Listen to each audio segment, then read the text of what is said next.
Hi, I'm Torte de Lini. I think when it comes to farming, people have found a general concept of understanding of where you can farm and how to navigate the map to reach those sources. Otherwise, you can just go watch one of my first videos on the subject. That said, I think breaking down how to maximize your farm efficiently with the right items, hero abilities, and just how much you should be farming are still all unclear. Well, let me shine a light on this subject and break it down in a way we can all understand. By the way, if you like my Deadlock videos or know me from Dota 2, please trick the algorithm by leaving a comment telling me what flavor of jello is Viscous Ball made of, as well as liking and subscribing. The only way to beat the YouTube algorithm is to discuss a completely pointless subject so it gets misled into thinking this is a cooking channel. When it comes to efficiently farming, it's not so much in how much you can farm, but rather how much you can reduce the downtime committed in collecting souls, as well as reducing the downtime when moving towards collecting souls. We're essentially reframing our point of view to look past how many souls a hero can collect in a match and instead asking, how can I farm the most souls as quickly as I can within the time my hero is expected to be at its highest power, aka a power spike timing. That question alone is the culmination of every consideration needed for when you do start farming, like how early can you diversify your soul earnings? For example, in the early game, while you're waiting on troopers, you could take that nearby easy neutral camp at 2 minutes or start bashing boxes at 3 minutes. By doing so, you can get your 500 souls cost items much earlier than your opponents and maybe give you an advantage in the lane and thus potentially take the objective earlier for a big bulk of souls. Other considerations can be like how to minimize the time it takes to farm troopers and the neutral camps, how to minimize time it takes to travel between camps, which is time wasted where you are not earning souls, knowing when to farm versus capitalizing on potential leads or taking down enemy structures, which can give you more security to farm, more and more inventory slots to scale your power with your farming speed, farming the enemy neutral camps so there's more overall neutral camps on your side for your team to then take. An increased quantity of neutral camps means you are not traveling further for more souls, keeping time spent not farming shorter, or learning how to juggle both the jungle camps and the lanes. And this aligns with minimizing time between jungle camps because the time travel spent where you are not collecting souls is cut by farming the lanes. All in all, farming is the value of time spent versus souls earned. More concretely, you're looking at a lot of small factors that compound into good farming efficiency rather than some secret skill or hero or item that you didn't know about. It's the culmination of many moves and decisions that lead to having efficient farm. So we've framed how to break down good efficient farming. Now let's examine how items can make you more efficient in farming souls. When it comes to farming, committing to different items requires both timing and understanding of your hero. For example, a common pickup, Monster Rounds, is pretty good on Wraith or 7 because these heroes get very few weapon-based items, but also their power spike timing is typically later in the game.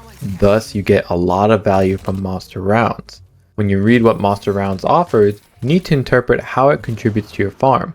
Bullet resistance means you can take damage from neutrals and troopers more comfortably, and weapon damage obviously means you can farm souls much more quickly, thus less time spent collecting souls.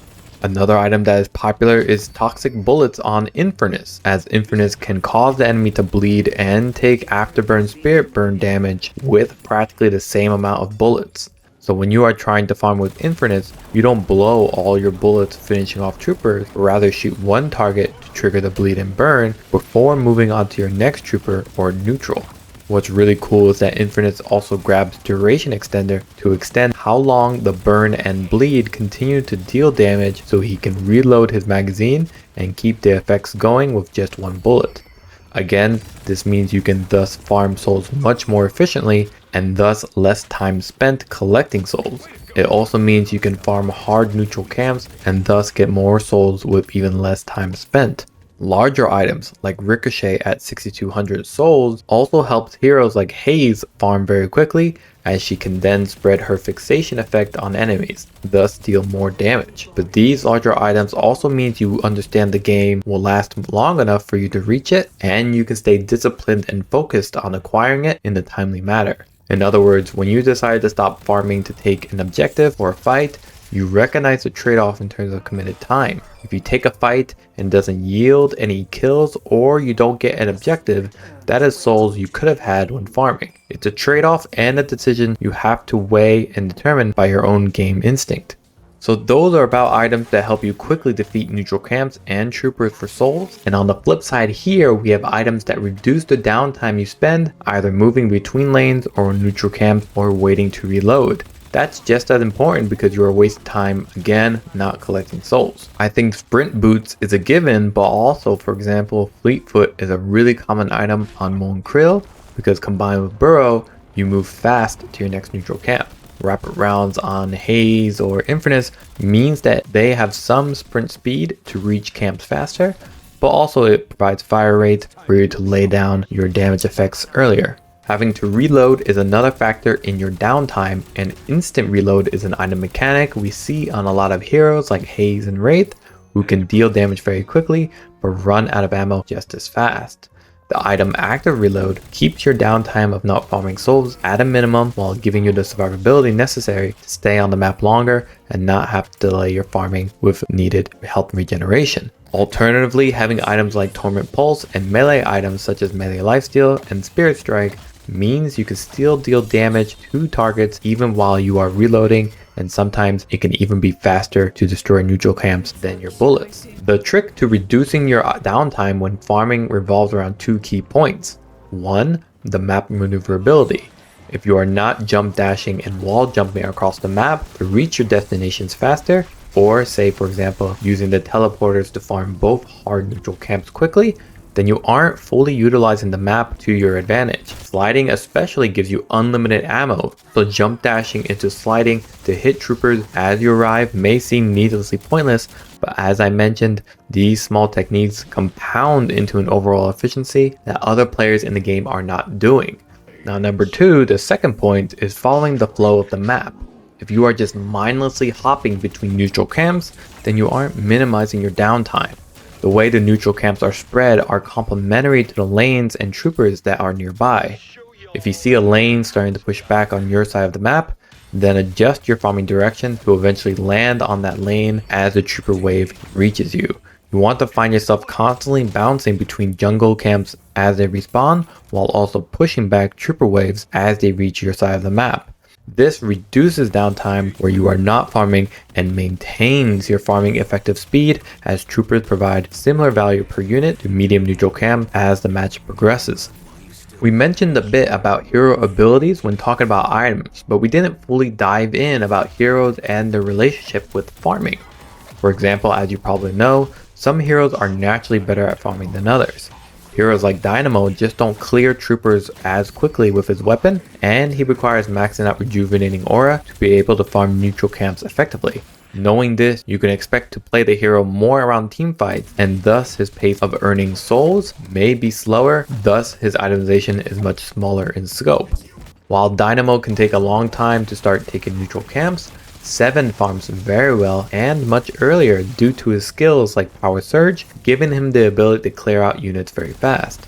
Not only does 7 start farming neutral camps more quickly, but his abilities also allow you to farm more effectively, as laying down your lightning ball at the right angle can hit all the neutrals simultaneously. Bebop is especially known to be able to take out hard neutral camps extremely early by using his Hyper Beam area of effect to hit the entire camp. Now, while 7 can be great at farming, he also needs a lot of items to be effective. In contrast, Shiv may not be as productive in earning souls. He also needs much less items, and thus some heroes can finish farming earlier and are expected to be more proactive in the match. In the case of Shiv, you build up rage so you can rely on serrated knives and slice and dice to wipe neutral camps and troopers out, and that is to reach only a few key items for you. Items like Soul Shredder bullets, Duration Extender, Decay, and Rapid Recharge. All these items range from around 1250 to 3000 souls in the case of Rapid Recharge, meaning you reach your potency to fight much earlier than most other heroes and thus typically need less time to farm. I personally like farming as Abrams because his melee attacks deal a ton of damage, and if you stand right on a neutral unit, you can actually punch it and the unit in front of it for double the hit. I also like to play as Warden, as the hero is really successful in delivering Urn of Souls because you can activate willpower for extra movement speed before you can pick up the urn to minimize wasting time traveling to your destination. So basically, almost every single hero has an effective way to farm with their abilities, and adjusting your build to be mindful on when you will prioritize farming is essential. Even using your abilities like Infernus Flame Dash or let's say Lash's Grapple to maneuver around the map is an effective use of your abilities, especially if you can reach the troopers or neutral camp while the ability is still active and dealing damage. So I think that's a good breakdown on efficient farming, but let's provide some final answers and tips before I go. Number one, a common question asked is, when should I be farming? And it would be easy for me to say, it depends, but the real answer is more like, always be doing something. Deadlock, like in Dota 2, is a game of risk, efficiency, and min-maxing. If you're behind and need a key item to counter a really strong enemy, go farm for it. If you're pushing a trooper wave and the enemy is preoccupied elsewhere, just take their objective. If all you did was farm during the entire match, maybe start ganking and forcing fights, as being ahead in net worth is not just about farming efficiency, but also about suppressing the enemy team from being able to farm and catch up. Number two, don't farm where the enemy can have vision. A common example is those who go for those hard neutral camps on the side lanes when an enemy can easily see and interrupt it. The most ineffective form of downtime is being dead and waiting to respawn, so don't take risks if you can avoid it. Push the trooper wave back up before going back for that neutral camp. Don't forget that enemies and allies can see when a farm camp is taken, as the icon on the map will disappear. Number three, speaking of which, if you AFK farm all game, your team will lose objectives and you might be ahead in net worth, but you've essentially given the enemy team a lot of free souls from objectives and more inventory slots, especially if your own team didn't make any objective progress. Finding balance between how much you should be farming, your power spike timing, and ultimately capitalizing on those engagements to take objectives of your own and secure map control is a very difficult challenge for newer players. Lastly, number four, this kind of segues into my final concern. All this farming doesn't really matter if you suck ass in fights. The enemy team can still easily make a comeback just due to the mechanics of the game. Lose a fight and all your progress might be lost, so more farming won't resolve all your difficulties. Farming just helps mitigate how influential those challenges are by making you much more effective due to the items you've accrued. What's also important to note is that as the game gets later, you secure more souls through slaying enemy heroes rather than farming. At 30 minutes, you can expect to make triple or more souls by slaying an enemy hero than you would taking a hard neutral camp. So, simply put, the secret to efficient farming is actually pretty nuanced. You are trying to balance both consistently farming troopers, the most valued source for souls, while also working with the team to take down objectives, defend your own objectives, and suppress the enemy team's growth in net worth. Finding the right balance for all of that, while also understanding when to take advantage of a hero at its highest power, called a power spike, is just something that might require a lot of matches to practice and improve upon. The reality of the situation is that you are trying to maximize your soul earnings versus your time spent collecting those souls. But here's the kicker. If you go all in on your time spent just farming, you'll find yourself maybe having the highest net worth on the team with no map control, no objectives taken, and a smaller inventory than your enemies, even if they're slightly more poor than you. Let me know in the comments what kind of difficulties you're having, and I'll see you guys next time.